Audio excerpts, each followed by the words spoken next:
اب ارشاد فرمایا جا رہا ہے کہ وَمِنَ النَّاسِ، اور لوگوں میں سے.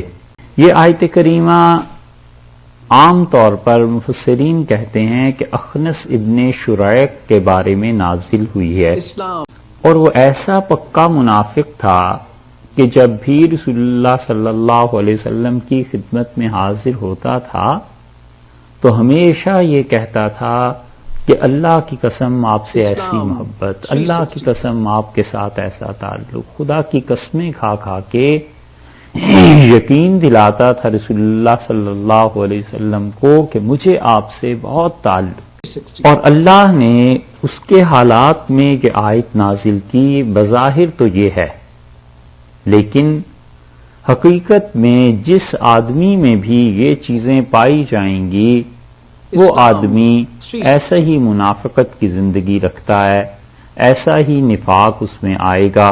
تو قرآن کبھی ایک چیز کو، ایک بات کو کہہ دیتا ہے، نازل ہو جاتی ہے، مگر اس کا مصداق تمام وہ لوگ ہو جاتے ہیں جو قیامت تک ویسی حرکتیں یا ویسے کرتوت یا ویسی نیکیاں یا ویسی اچھائیاں کریں گے. تو ارشاد فرمایا وَمِنَ النَّاسِ، اور لوگوں میں سے وہ شخص. یا ترجمہ یوں کیجئے کہ لوگوں میں سے کچھ لوگ، ایک گروہ. من کا ترجمہ جو ہے یہ فرد واحد کے لیے بھی آتا ہے اور گروہ کے لیے بھی آتا ہے.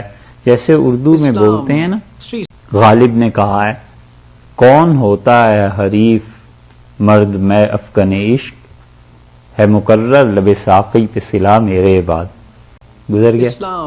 جیسے ہم اردو میں بولتے ہیں کہ کوئی ہے جو اس کام کو کرے، تو وہ ایک فرد کے لیے نہیں بھی استعمال ہوتا ہے اور اس کے علاوہ دوسرا، یعنی کتنے لوگ ہیں.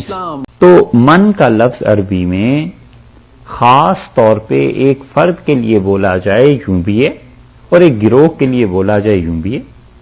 تو وَمِنَ النَّاسِ، لوگوں میں سے من، جو کوئی، یہ جو آگے لفظ آ رہا ہے اس پہ بات کر رہے ہیں. وَمِنَ النَّاسِ مَن يُعْجِبُكَ، لوگوں میں سے کوئی ایسا شخص یا ایسا گروہ، يُعْجِبُكَ آپ کو تعجب میں ڈالتی ہے، آپ کو خوش کرتی ہے، آپ خوشی اور مسرت کا اظہار کرتے ہیں. قولہ، اس کے قول کے بارے میں، فی الحیات الدنیا، جو وہ دنیا کی زندگی کے بارے میں باتیں کرتا ہے، دنیا سے بے رغبتی کا جو اظہار کرتا ہے یا دنیا کے متعلق جو منصوبے بناتا ہے، بتاتا ہے.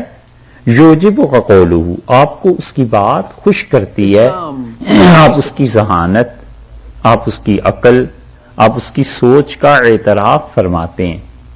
یہ دلیل ہے اس بات کی کہ سارے لوگ جو حضور اقدس صلی اللہ علیہ وسلم کی مجلس میں آتے تھے، نبی کریم صلی اللہ علیہ وسلم ان لوگوں کے سینے میں، دل میں کیا تھا اس سے باخبر نہیں ہوتے تھے جب تک کہ اللہ کی وحی نہ بتا دے. کیونکہ اس آدمی کے بارے میں آپ دیکھیں تو یہ آدمی آتا ہے اور اس کی باتیں آپ کو خوش کرتی ہیں، قرآن یہ بتا رہا ہے. اور حقیقت اس کی کیا ہے یہ آگے آ رہی ہے. یعجبک قولہ، آپ کو حیرت میں ڈالتی ہیں یا خوشی میں ڈالتی ہیں یا تعجب ہوتا ہے آپ کو اس کی باتیں سن کے. فی الحیات الدنیا، دنیا کی زندگی کے بارے میں، یعنی دنیا کے باب میں جو باتیں کرتا ہے.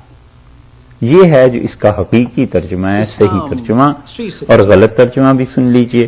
وَمِنَ النَّاسِ مَن يُعْجِبُكَ قَوْلُهُ، اور لوگوں میں سے وہ آدمی بھی ہے جس کی بات سن کے آپ خوش ہوتے ہیں. فی الحیات الدنیا، دنیا کی زندگی میں، یعنی یہ جو آپ کی دنیا کی زندگی ہے اس میں جب آپ اس کی بات سنتے ہیں تو آپ خوش ہوتے ہیں. یہ ترجمہ سرے سے بنتا ہی نہیں، اس لیے کہ کوئی معنی نہیں ہے رسول اللہ صلی اللہ علیہ وسلم سے یہ کہنے کا کہ آپ دنیا کی زندگی میں اس کی باتیں سن کے خوش ہوتے ہیں. پھر آگے کیا ہوا؟ تو کیا آخرت میں سن کے ناراض ہوں گے یا کیا ہو؟ اس لیے جس نے بھی یہاں یہ ترجمہ کر دیا ہے نا، انگلش میں بعض لوگوں نے اور بعض نے اردو میں بھی، وہ سرے سے سمجھے ہی نہیں ہے کہ ترجمہ کرنا کیا چاہیے تھا.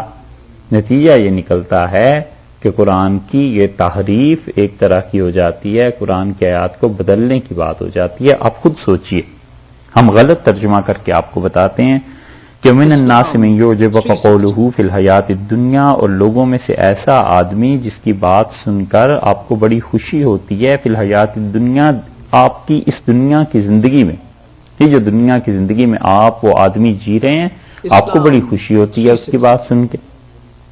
اچھا تو پھر دنیا کی زندگی کیوں لائے بھائی؟ کوئی اس کی وجہ نہیں.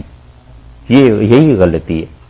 اس لیے ترجمہ یہ ہے کہ دنیا کے بارے میں، دنیا کی زندگی کے بارے میں، گزران کے بارے میں، یہ جو رہنا ہے، زندہ رہنا ہے، اس کے بارے میں شاہ ولی اللہ صاحب رحمۃ اللہ علیہ نے اسی لیے ترجمہ کیا، ارشاد فرمایا یہاں کہ درباب دنیا کے بارے میں جب باتیں کرتا ہے، جب منصوبے آپ کو بتاتا ہے، جب مدینہ منورہ میں فصلوں کا ذکر کرتا ہے، کس طرح ترقی ہونی چاہیے، ایسی باتیں کرتا ہے اس دنیا کی زندگی کے بارے میں، تو آپ خوش ہوتے ہیں اس سے.